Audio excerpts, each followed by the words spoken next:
Enjoy कर रही है, लक्ष्मी उसको सहला रही है। कि कोई खास उम्मीद नहीं है, हरा चारा देने से भी कोई खास फर्क नहीं लगेगा। ये मूंगफली का जो चारा होता है। जय श्री राम दोस्तों, कैसे हैं आप सब? उम्मीद करता हूँ बढ़िया होंगे, स्वस्थ होंगे, मजे में होंगे। मेरा नाम जयदीप मिश्रा है। अपने चैनल पे मैं पशुपालन संबंधित जानकारी भी देता हूँ और अपना रूटीन लाइव भी शेयर करता हूँ। दोस्तों आज है 4 अक्टूबर और इस वक्त रात के 8 बज रहे हैं और अभी फिलहाल मैं हूँ अपनी डेयरी पर। और दोस्तों आज दोपहर में भी एक चक्कर मैंने डेयरी का लगाया था क्योंकि मुझे थोड़ा एक्स्ट्रा काम था। आज यहाँ की सारी सफाई करनी थी क्योंकि ये सारा एरिया लालू और मंगल काफ़ी गंदा कर देते हैं। इन लोगों का गोबर भी इतना पतला होता है क्योंकि हरा चारा चरते हैं तो बहुत ज़्यादा पतला गोबर करते हैं, तो सारा यहाँ पे गंदगी फैली हुई थी।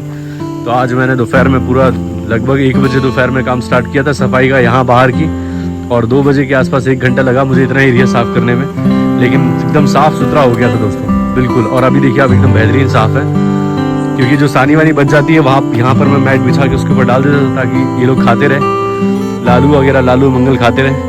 तो ऐसे कर करके भूसी का भी काफ़ी ढेर लग गया था और फिर गोबर भी कर देते थे उसके ऊपर। तो सारा सफाई करने में आज दोपहर में बहुत तेज़ धूप निकली हुई थी, बहुत गर्मी थी, तो अभी हल्का हल्का सर दर्द भी हो रहा है, लेकिन सफाई हो गई तो बहुत अच्छा लग रहा है, साफ़ सुथरा रहता है दोस्तों, तो बहुत सुंदर लगता है देखने में। अब इसको हम मेंटेन करेंगे रेगुलर, जैसे ही लोग गोबर करेंगे तुरंत उठाएंगे, जैसा अंदर सफाई होती है वैसे ही बाहर का भी मेंटेन करके रखेंगे ताकि इकट्ठा काम ना पड़े करने के लिए, वरना बहुत दिक्कत हो जाती है। साफ़ सफाई बहुत ज़्यादा ज़रूरी है, हमेशा मेंटेन करके रखना चाहिए।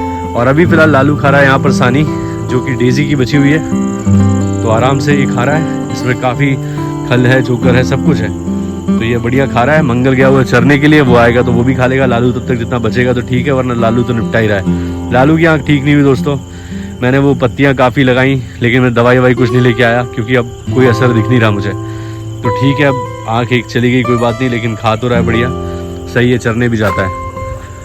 और आज दोपहर में आया था तो मैं साथ में एक बिनौला का खल का बोरा लेके आया था, एक चोकर का बोरा लेके आया था क्योंकि खल भी ख़त्म थी, चोकर भी ख़त्म था। और जो खल मैं लेके आया हूँ बिनौला की, वो है ये पतंजलि की खल है दोस्तों। ये 50 किलो की बोरी है, 1800 रुपये 50 किलो की बोरी का कॉस्ट है। और इसके अंदर गुड़ की मात्रा भी मिली हुई है बिनौला के अंदर। तो गाय बहुत अच्छे से खा रही थी। मैंने दोपहर में आते ही सबसे पहले थोड़ा थोड़ा सूखा डाला इनको, सिर्फ ये खल डाली सूखी सूखी ताकि खाती है कि नहीं देखूंगा। तो बहुत चाव से खाई इन्होंने सूखी खल। और जब मैंने इसको भिगोया तो दोस्तों ये ज़्यादा फूलती नहीं है, जैसे हमारे यहाँ जो बिनौला मिलती है उसको अगर भिगो तो काफ़ी फूल जाती है वो, लेकिन इसको डालो तो इतना फूलती नहीं है ये। तो मैं इसको सूखा ही खिलाऊंगा क्योंकि फिर इसका गुड़ और पानी अलग हो जाता है, इसलिए मैं इसको सूखा ही खिलाऊंगा। इसमें गुड़ मिला हुआ है तो सूखा ही खिलाना पसंद कर रहा हूँ दोस्तों, अच्छा लगेगा मुझे कि पशु सूखा ही खाएँ। और अभी फ़िलहाल सारी गाय आराम से बैठी हुई हैं, सब खा पी के जुगाली कर रही हैं, सबकी सेहत बढ़िया है। और बाकी जिसकी दिक्कत, थोड़ी सी दिक्कत जिस गाय को है वो बताऊँगा मैं आपको अभी। उससे पहले आपको बताना चाहता हूँ कि नंदिनी को देखिए, बढ़िया बेहतरीन जब बैठी हुई है ऐसे लाइन से तो कितनी सुंदर लग रही है, बहुत ही अच्छा लग रहा है दोस्तों। सबको बैठे हुए जुगाली करते हुए देखना, सब खा पी के फ्री। अभी काफ़ी सारा रखा हुआ है, खा लेंगे आराम से। और जब यहाँ पर नंदिनी आई थी लगभग 6-7 महीने पहले, हम यहाँ पर शिफ्ट हुए थे, तब नंदिनी बहुत छोटी दिखती थी और साथ में हमारी लक्ष्मी भी छोटी दिखती थी, कपिला भी, बहुत छोटे थे बच्चे जैसे थे।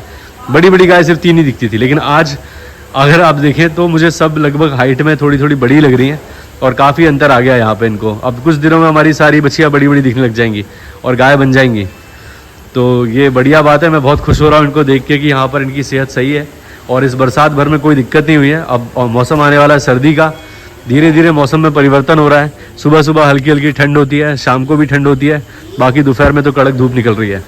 और दोस्तों अभी फ़िलहाल इनको हरा चारा मिल रहा है खाने के लिए। जो मूंगफली की खुदाई हो रही है तो उसका जो ऊपर का जो हरा हरा होता है वो सब मैं लेके आता हूँ सुबह सुबह। पहले इनको सानी बना देता हूँ, जब ये खा लेती हैं उसके बाद फिर वो हरा चारा जो मूंगफली का है वो डाल के चला जाता हूँ, तो खाती रहती है आराम से। तो कुछ दिनों से हरा चारा मिल रहा है। मिनरल मिक्सचर अभी मैंने लिया नहीं है, मैं ले रहा था एग्रीमेंट फूड का मिनरल मिक्सचर, सोच रहा था मिल जाए, लेकिन वो छोटी पैकिंग मिल रही है, बड़ी नहीं मिल रही है। तो अब मैं किसी और कंपनी की बड़ी पैकिंग लूँगा ताकि कुछ दिन तक खिला सकूँ इनको। और कैल्शियम जब आपको पता ही है कि ख़त्म हो गया था मेरे पास, तो कैल्शियम ख़त्म होने के बाद भी कोई दूध में खास अंतर नहीं आया कि भाई कैल्शियम ख़त्म हो गया तो दूध में कम हो गया हो। उसकी पूर्ति कहीं ना कहीं जो हरा चारा कुछ दिन से मूंगफली का मिल रहा है उससे काम चल रहा है। तो गाय आराम से खा रही हैं, मौसम परिवर्तन हो चुका है लेकिन फिर भी ये हाँ पर ही है, देखिए आप दोनों, और सब आराम से बैठी हुई हैं। यहाँ पर कपिला को देखिए क्या एंजॉय कर रही है, लक्ष्मी उसको सहला रही है, ये देखिए। वैसे दिन भर ये लोग लड़ती है आपस में, लेकिन अभी फिलहाल, हाँ बेटा कपिला, रिलैक्स कर रही हो, करो करो। जब ऐसे ये लोग सोती हैं तो बहुत सुंदर लगता है दोस्तों, चारों पैर फैला के, क्योंकि इनके बीच में अच्छी स्पेस है, 4-4 फीट का गैप है एक एक खूंटे के बीच में, तो आराम से रिलैक्स कर पाती हैं। और दोस्तों मैंने इनकी डिवॉर्मिंग कर दी है, कपिला की भी, लक्ष्मी की भी, राधिका की भी और नैना की भी। इन दोनों को मैंने दी है ये टैबलेट, चारों को, ये जो आप देख रहे हैं फेल्बेंडाजोल और आइवरमेक्टिन है इस बोलस के अंदर। तो ये आधी आधी दी है मैंने राधिका और नैना को, आधी आधी टैबलेट दी है, और इन लोगों को एक एक टैबलेट दी है। जैसा कि मैंने बताया था इनको टैबलेट देनी है, डिवॉर्मिंग करनी है, तो मैंने कर दी है इनकी, और इनको एक एक टैबलेट दी है। और डिवॉर्मिंग के साथ साथ मैंने इनको लीवर टॉनिक भी दिया है, लगभग 2-3 दिन दिया है। ये लेके आया था 50-50 ग्राम सुबह शाम दोनों टाइम। तो डिवॉर्मिंग के बाद लीवर टॉनिक देना ज़रूरी है, ताकि जो भी पॉइजन होता है, क्योंकि हम डिवॉर्मिंग करते तो कहीं ना कहीं उसके अंदर जहर होता ही है और वो पशु के लीवर को असर करता है, तो लीवर टॉनिक दे देंगे तो बढ़िया रहेगा। तो मैंने सबको लीवर टॉनिक भी दिया है, और अब मुझे उम्मीद है कि अब अच्छे से हीट पे आएंगे ये दोनों, इन दोनों को हीट पे बढ़िया तरीके से आना चाहिए। और दोस्तों जब मैं इसको लीवर टॉनिक दे रहा था कल, तो ये गिर गई थी हमारी लक्ष्मी, और उसके बाद गिरने के बाद इसको बहुत चोट लग गई थी मेरे ख्याल से, क्योंकि पिछले पैर से थोड़ी रगड़ा रही थी। आज मैंने सुबह इसको खोला था थोड़ी देर कि देखूं ज़रा कि क्या प्रॉब्लम है इसको, ये खा क्यों कम रही है। जब से मैंने इसकी डिवॉर्मिंग की है, और डिवॉर्मिंग के बाद मैंने शाम को लीवर टॉनिक दी थी कल, तो फिर उसके बाद से थोड़ी तकलीफ में थी, क्योंकि गिर गई थी, तो इसके पिछले पैर में दर्द था।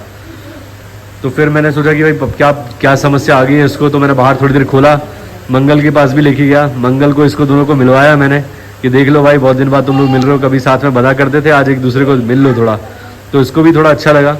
और उसके बाद दोपहर में जब मैं यहाँ पर आया तो एक रेस्ट टैबलेट लेके आया था, जो कि दर्द के लिए, बुखार के लिए रहती है, पैरासीटामोल होता है उसके अंदर। तो रेस्ट टैबलेट दी मैंने इसको दोपहर में एक, तो उसके बाद इसने शाम को खाया भी है, जुगाली भी कर रही है, और दर्द में भी आराम है, क्योंकि टैबलेट दे दी है इसको मैंने। बिल्कुल भी देर नहीं करनी चाहिए दोस्तों, अगर पशु को थोड़ी भी तकलीफ समझ में आए तो उसका इलाज तुरंत करें।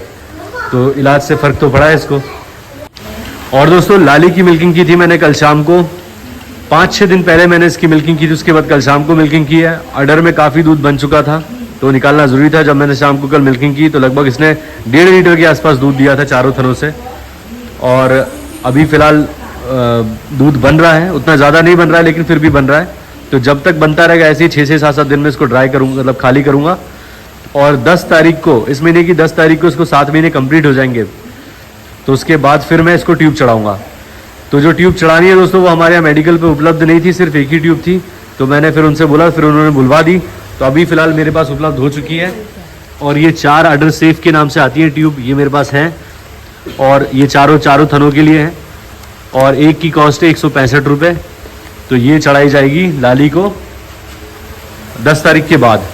कम से कम गाय को ब्याने के लिए जब 55 दिन रह जाएँ तब चढ़ाना चाहिए इस ट्यूब को। तो मैं इंतज़ार करूंगा कि भाई 55 दिन रह जाए, जब लगभग 15 तारीख के आसपास इसको ये ट्यूब चढ़ाऊंगा, तब तक और थन ड्राई हो जाएगी बढ़िया तरीके से, तो फिर इन्फेक्शन का कोई खतरा नहीं रहेगा, कोई समस्या नहीं रहेगी, तो बढ़िया रहेगा दोस्तों। और मैं सोच रहा हूँ कि अब अपनी गायों के लिए मैं हरे चारे का व्यवस्था करनी है मुझे, तो जिनसे मेरी, देखिए दोस्तों यहाँ पर आगे खेत है, वो खेत वाले भाई साहब ने मुझे बोल दिया कि भैया आप लगा लो, खेत में हरा चारा लगा लो, लेकिन वहाँ पर बाउंड्री वगैरह प्रॉपर नहीं है।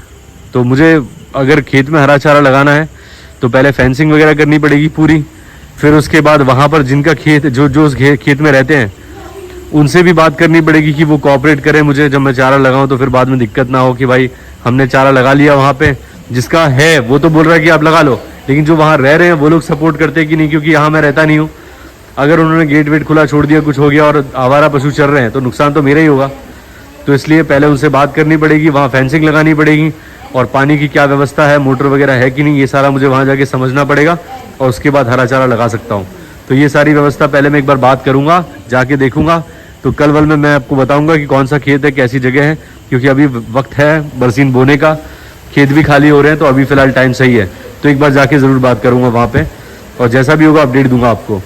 और दोस्तों मैं सोच रहा हूँ कि साइलेज बुलवा लूँ, क्योंकि साइलेज मैंने अभी तक अपनी गायों को नहीं खिलाया है, और अगर ज़्यादा दूध देने वाली गाय आपकी हैं और आप चाहते हो कि अच्छा प्रोडक्शन लो उनसे, तो साइलेज खिलाना बहुत ज़्यादा ज़रूरी है।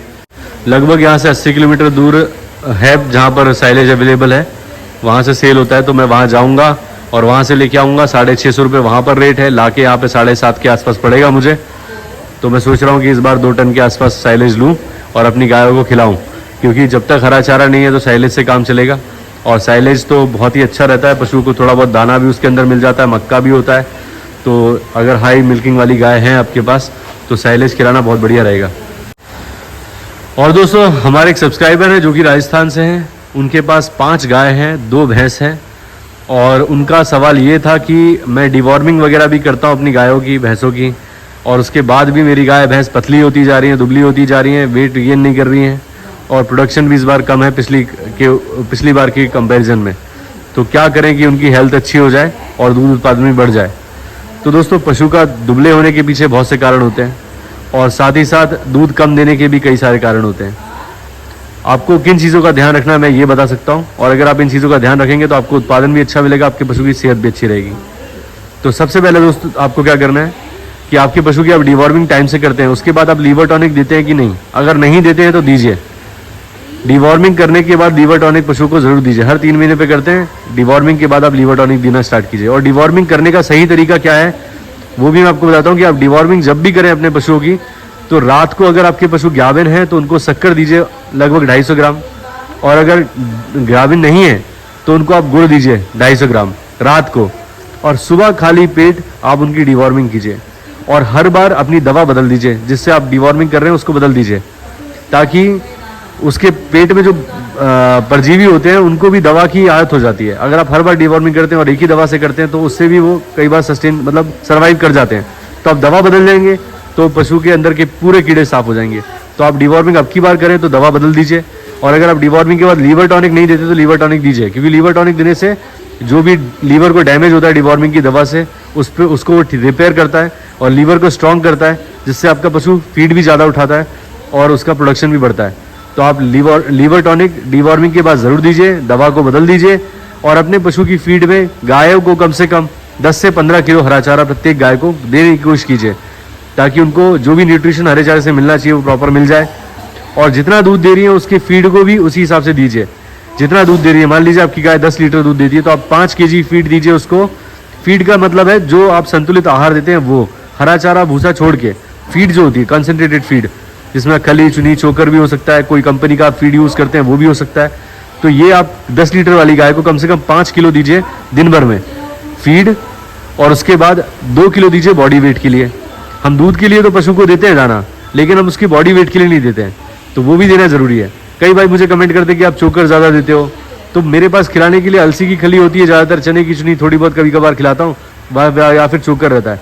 तो मैं कोशिश करता हूँ कि दूध के लिए नहीं देता मैं चोकर देता हूँ कि भाई थोड़ा बहुत बॉडी वेट में फ़र्क पड़े। तो चोकर देना कोई सही सॉल्यूशन तो नहीं है, फाइबर ही होता है चोकर के अंदर। लेकिन अगर आपके पास उपलब्ध है तो आप मक्का दीजिए, मक्के के साथ सोया डीओसी दीजिए, चने की चुनी भी दीजिए। चने की चुनी में अगर देखा जाए तो 1 kg के अंदर लगभग 9 ग्राम के आसपास, 8-9 ग्राम के आसपास प्रोटीन होता है, और अगर सोया डीओसी की बात की जाए तो लगभग 40 ग्राम के आसपास प्रोटीन होता है।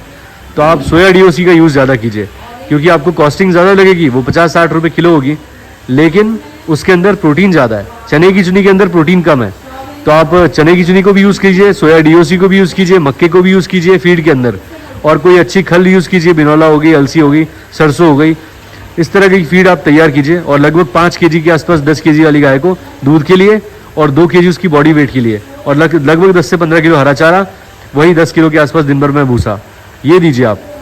और उसके बाद देखिए आपके पशु के ऊपर कैसा अंतर आता है। और अगर आपने पिछले ब्यात में गायों को लंबे समय तक दूध निकालते रहे, मतलब ड्राई पीरियड नहीं दिया उसको आपने, तो भी आपका दूध इस बार कम होगा। अगर आपने लास्ट टाइम जब गाय आपकी गाभिन थी और आपने उनको पूरे 8 महीने तक लगाया या 9 महीने तक मिल्किंग करते रहे, 20 दिन के लिए 25 दिन के लिए छोड़ा था, उसके बाद फिर वो ब्याह गई, तो ऐसे में भी पशु का दूध बढ़ता नहीं है अगले ब्यात में। तो आपको उसको लगभग 60 दिन के लिए ड्राई करना ही चाहिए था। अगर किया था उसके बाद अगर हुआ तो आप इन चीज़ों का ध्यान रखिए, सही हो जाएगा, सब कुछ बढ़िया हो जाएगा। माफ़ी चाहता हूँ कि मैं आपके 2 बार सवाल पूछने के बावजूद मैं आज आपको बता रहा हूँ। दोस्तों थोड़ा सा काम होता है, अकेले ही मैनेज करना होता है, तो समय लग जाता है और सारी चीज़ें ध्यान नहीं देती, तो इस कारण से माफ़ी चाहता हूँ। और अभी फ़िलहाल सारी रेस्ट कर रही हैं आराम से। मुझे बहुत अच्छा लगता है जब ऐसे बैठी होती हैं, ये रिलैक्स कर रही होती हैं, तो आराम से रिलैक्स कर रही है। और यहाँ पर आयांश हमारा कर रहा है पढ़ाई, बहुत पढ़ाई कर। हाँ बेटा,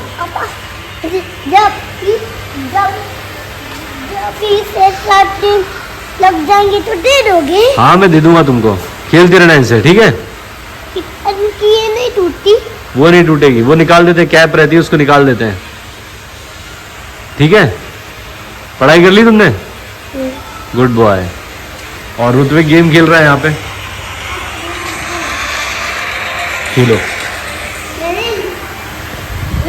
तो दोस्तों आज का वीडियो मैं यहीं अंत करता हूँ। उम्मीद करता हूँ आप लोगों को वीडियो अच्छा लगा होगा। अगर अच्छा लगा तो प्लीज़ लाइक करें, चैनल को सब्सक्राइब करें और बेल आइकन जरूर दबाएं ताकि आपको इस तरह के वीडियोस का नोटिफिकेशन मिलते रहे। मिलते हैं दोस्तों किसी और वीडियो में, तब तक के लिए जय श्री राम। अपना ख्याल रखें दोस्तों।